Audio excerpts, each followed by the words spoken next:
Écoute-moi bien. Je parle aux Québécois présentement, mais pas uniquement aux Québécois, mais je suis québécoise. Aussi, je parle aux Français, bien entendu. Plusieurs d'entre nous, puis ça, c'est pas moi qui l'invente, OK?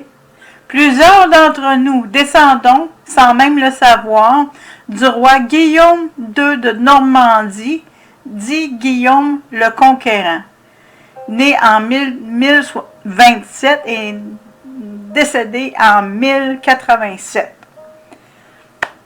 Pourquoi moi personnellement je crois que je descends directement de lui? Ben, parce que maternelle venait de... Parce que mes deux parents, du côté maternel et paternel, venaient de la Normandie.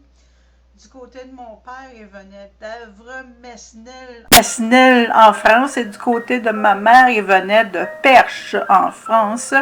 Dans les deux cas, ça se trouve à être en Normandie.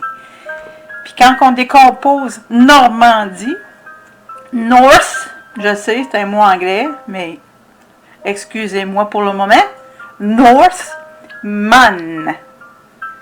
homme du nord, donc le nord de la France, mais il venait, les ancêtres des gens du nord de la France venaient de la Norvège, norvégien, qui est au nord de la France, bien entendu. Fait que là, plusieurs de nous, Québécois, sommes des descendants de Guillaume II de Normandie, surtout si tes ancêtres viennent de là, du côté de ton père ou ta mère, ou les deux, là, c'est clair. Par la suite, puis bien entendu, je vais mettre les liens dans la description de la vidéo. Par la suite, Henri II Plantagenet, que j'ai parlé tout à l'heure, qui se trouve à être en lien direct avec... comment est-ce qu'il s'appelait déjà, là? Afghant, là. OK? Bien.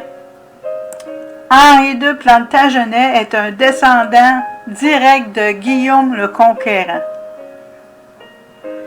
Citation. Henri II Plantagenet était l'arrière-petit-fils de Guillaume de Normandie par sa mère Mathilde.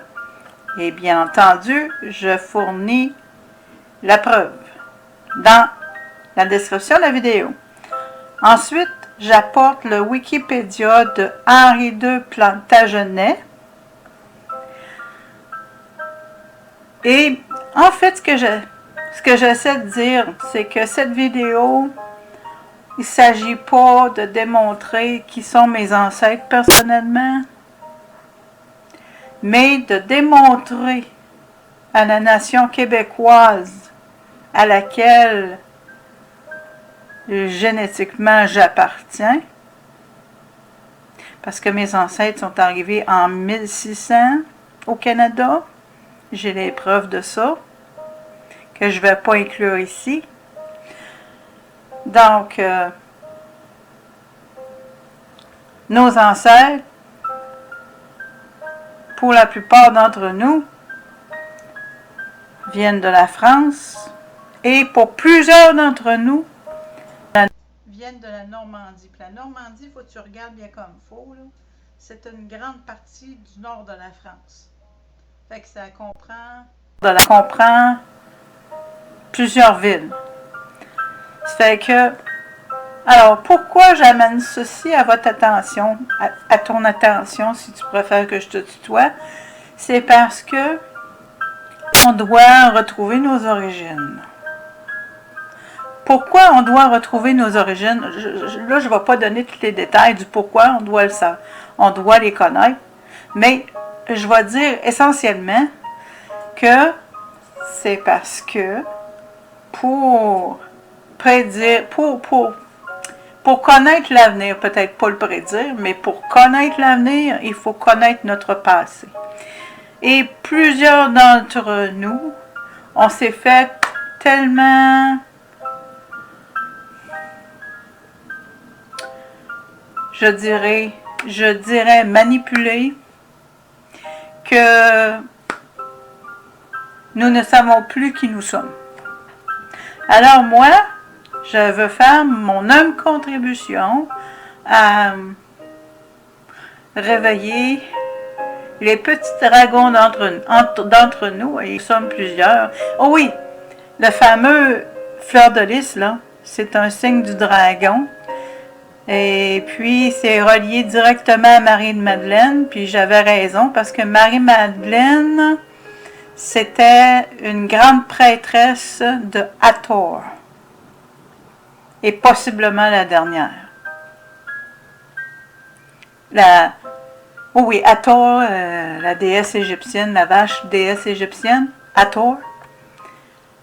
J'ai trouvé l'information aujourd'hui que Marie-Madeleine, c'était écrit que Marie-Madeleine était fort probablement la dernière prêtresse de Hathor. Mais personnellement, je crois qu'elle l'était, à cause de la recherche que j'ai déjà faite à son sujet, que j'ai déjà partagée. Alors voilà, c'est tout pour le moment, parce que comme je t'ai dit, mon but n'est pas de prouver ma généalogie personnelle, mais plutôt de porter à ton attention, parce que moi maintenant je sais que ma famille descend des lignes du dragon, et pour plusieurs d'entre vous, c'est le cas, et les petits dragons doivent se réveiller. C'est grand temps. Il est vraiment grand temps que l'on se réveille et que nous nous unissions pour faire des choses nobles pour nos contemporains. On en a grandement besoin. Merci pour votre écoute.